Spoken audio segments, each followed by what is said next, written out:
बोले वृंदावन बिहारी लाल की जय।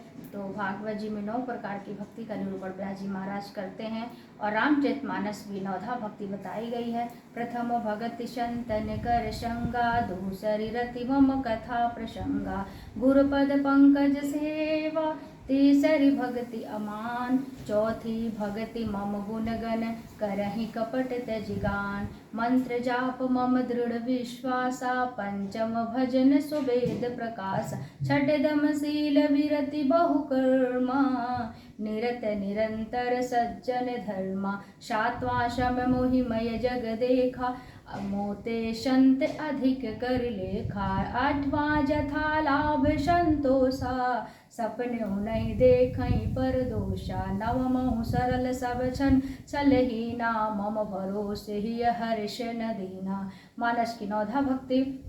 भागवत जी की 9धा भक्ति बताई गई। श्रवणम कीर्तनम विष्णु, स्मरणम पाद सेवनम, अर्चनम वंदनम दास्य, सख्यात्म निवेदनम। 9 प्रकार की भक्ति का निरूपण व्यास जी महाराज भागवत जी में करते हैं। पहली भक्ति बताई गई है श्रवणम, मतलब कथा सुनना। देखिए श्रवण का भी 3 प्रकार के लोग श्रवण पान करते हैं। पहला होता है एक कान से सुना, दूसरे कान से निकाल दिया। दूसरी प्रकार की जो श्रवण भक्ति होती है, कानों से सुना, मन में रखा, भूल गया। तीसरी जो सुनने का विधि बताई गई है कि कानों से सुनिए, हृदय में रखिए और समय आने पर जीवन में उतारिए, उसे हम श्रवण भक्ति बताते हैं, उसे हम श्रवण भक्ति कहते हैं। तो दूसरी भक्ति बताई गई है कीर्तनम, कीर्तन करना। कैसे कीर्तन करना, जैसे मीरा ने किया, प्रहलाद ने किया, ध्रुव ने किया। कीर्तन करना चाहिए क्योंकि भगवान को, देखिए भगवान को दूसरी भक्ति जो बताई है कीर्तनम, भगवान का कीर्तन करना चाहिए। मीरा कैसे करते थे?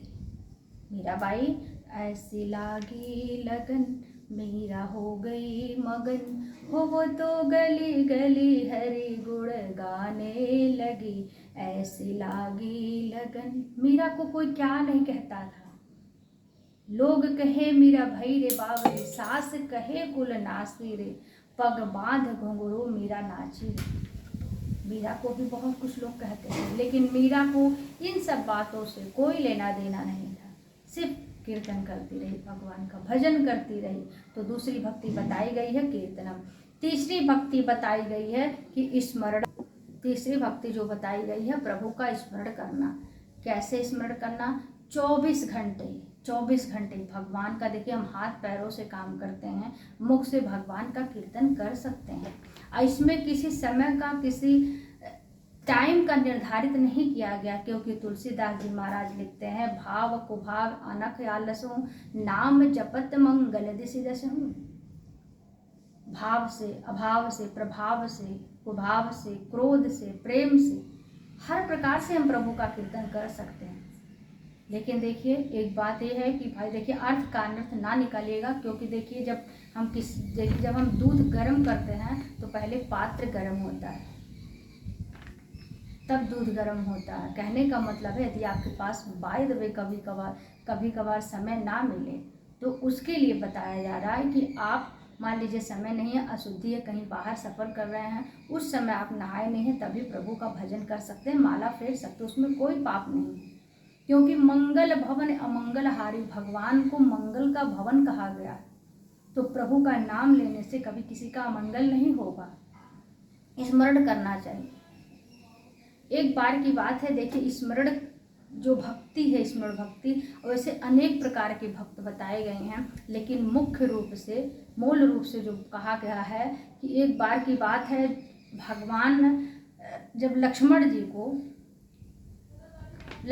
को शक्ति लगी थी, जब संजीवनी बूटी लेने के लिए हनुमान जी जा रहे थे, तो उस समय जब हनुमान जी जा रहे थे संजीवनी बूटी लौट कर लेकर आ रहे थे, अयोध्या के ऊपर से निकले, तो भरत जी ने देखा कि हनुमान जी का वेश, मतलब बंदर का वेश बना करके ये अवश्य कोई राक्षस होगा। तो भरत ने से सोचा कि शायद ये कोई राक्षस है, और अनजाने में भरत जी ने हनुमान जी को बाण मार दिया और हनुमान जी मूर्छित हो गए, घायल हो गए। और जब घायल हो गए तो हनुमान जी पृथ्वी पर बेहोश होकर के गिर गए। उस समय भी हनुमान जी बेहोशी हालात में भी उनके श्वास श्वास से जय श्री राम जय श्री राम जय श्री राम निकल रहा था। तो कहने का मतलब देखिए स्मरण भक्ति कि हम ऐसा भजन करें कि जो हमारी श्वास श्वास से, प्रत्येक श्वास से भगवान का नाम निकले, स्मरण करें हम। इसे हम कहते हैं स्मरण भक्ति। तो भगवान को याद करना चाहिए। तो श्रवणम कीर्तनम विष्णोः स्मरणम, देखिए और बताई गई है चौथी भक्ति बताई गई है कि भगवान के चरणों को धुल करके उस जलपान को पीना। देखिए हर घर में तुलसी शालिग्राम होना चाहिए। जब हम शालिग्राम को स्नान कराएं या भगवान कृष्ण को जो हम लड्डू गोपाल रखते हैं उनका भी चरणोदक हम पी सकते हैं। स्नान करा के मत पीजिए पूरा, कुछ जल ले जाके किसी वृक्षों पे डाल दीजिए, लेकिन थोड़ा थोड़ा जल पूरे परिवार को हमें जलपान करना चाहिए। क्योंकि देखिए कहते हैं अकाल मृत्यु हरणम, अकाल मृत्यु का हरण करता व्यक्ति का 3 प्रकार से मृत्यु होती है। अकाल मृत्यु जब हम अपने शरीर के द्वारा कोई पाप करते हैं तो उसे हम अकाल मृत्यु, देखिए अकाल मृत्यु नहीं आई है, लेकिन लोग कभी आत्महत्या कर लेते हैं, बिना मृत्यु के लोग मर जाते हैं। जब हमारा पाप होता है, इसी जन्म में जब हमारा कोई पाप अधिक बढ़ जाता है तब हमारा ही शरीर हमें मार डालता है, हमारा पाप ही हमें मार डालता है, माफ कीजिए।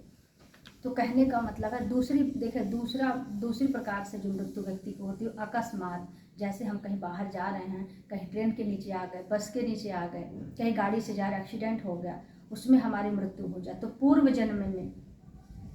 पूर्व जन्म के पाप कर्मों के द्वारा जो हमारी अकस्मात मृत्यु होती है, मृत्यु आई नहीं होती है फिर भी व्यक्ति मर जाता है।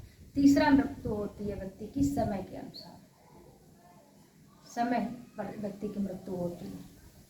तो बताई गई है, देखिए चौथी भक्ति बताई गई है पाद सेवनम, 5वीं भक्ति बताई गई है अर्चनम, भगवान का अर्चन करना। कैसे? जैसे भगवान को नहला के चंदन लगा दो, वस्त्र पहना दो, तिलक लगा दो, भोग लगा दो, इससे आरती कर दो, ये हो गया। इत्र लगा के इत्यादि, मतलब ये हो गया 5वीं भक्ति अर्चनम। वंदनम, भगवान का वंदना करना चाहिए, स्तुति करना चाहिए। श्री रामचंद्र कृपालो भजुमन हरण भव भय दारुणम, नवकंज लोचन कंज मुख कर कंज पद कंजारूढ़म, ये भगवान की स्तुति करना चाहिए। नमामि समीसान निर्वाण रूपम विभुम व्यापकम ब्रह्म वेद स्वरूपम, ये भगवान की स्तुति करनी चाहिए हमें। तो बताई गई, तो 6वीं भक्ति बताई गई है वंदनम। 7वीं भक्ति बताई गई है दास्यम, मतलब सखा भाव, प्रभु को हम अपना सखा मान ले, दास भाव, सेवा करें। जैसे मान लीजिए मंदिर में, कोई मंदिर है उसमें पुजारी जी नहीं, मंदिर में जाली लग रहे हैं, बर्तन साफ सुथरे नहीं है, भगवान की मूर्ति साफ सुथरे नहीं है, उस मंदिर में जाकर के झाड़ू लगा देना, जाले साफ सुथरा कर देना, बर्तन धुल देना, घंटी साफ कर देना। अर्चनम वंदनम दास्यम, ये दास्य भाव है। 8वीं भक्ति बताई गई है साख्य, साख्य भगवान को अपना सखा मानना। त्वमेव माताश्च पिता त्वमेव बंधुश्च सखा, त्वमेव सखा मानना। 9वीं भक्ति बताई गई है आत्मनिवेदनम, प्रभु को आत्मा से पुकारना। श्रवणम कीर्तनम विष्णु स्मरणम पाद सेवनम अर्चनम वंदनम दास्यम सख्यात्म निवेदनम। तो 9 प्रकार की भक्ति का निरूपण। तो देखिए 9 प्रकार की भक्ति बताई गई है। हमें भक्ति करना चाहिए और प्रभु के समीप जाना चाहिए, क्योंकि देखिए बिंदु जी महाराज का बहुत सुंदर भजन है। कहते हैं कि न जाने कौन से गुण पर दया निधि रिझ जाते हैं, न जाने कौन से गुण पर दया निधि रिझ जाते हैं। यही शब्द ग्रंथ कहते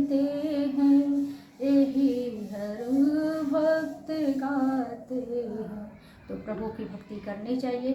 भक्ति की महिमा अपार है, भक्ति की महिमा अपार है। देखिए, लोग आज के ज़माने में लोग मुक्ति चाहते हैं, माफ़ कीजिएगा, आज सब चाहते हैं मुक्ति मिले, सभी चाहते हैं, सब लोग चाहते हैं कि मुक्ति मिले, पर हमें मुक्ति के पीछे नहीं भागना चाहिए। क्यों? क्योंकि देखिए, व्यास जी महाराज भागवत जी में लिखते हैं, वर्णन आता है, वैसे हर देखिए सभी शास्त्रों का निचोड़ जो है हरि नाम संकीर्तन है। आप सभी जानते हैं, अभी आगे भी कथा सुनेंगे, क्योंकि देखिए जो भक्ति हैं वो भगवान कृष्ण की प्रेयसी हैं, भगवान की प्रिया हैं। एक बार की बात है,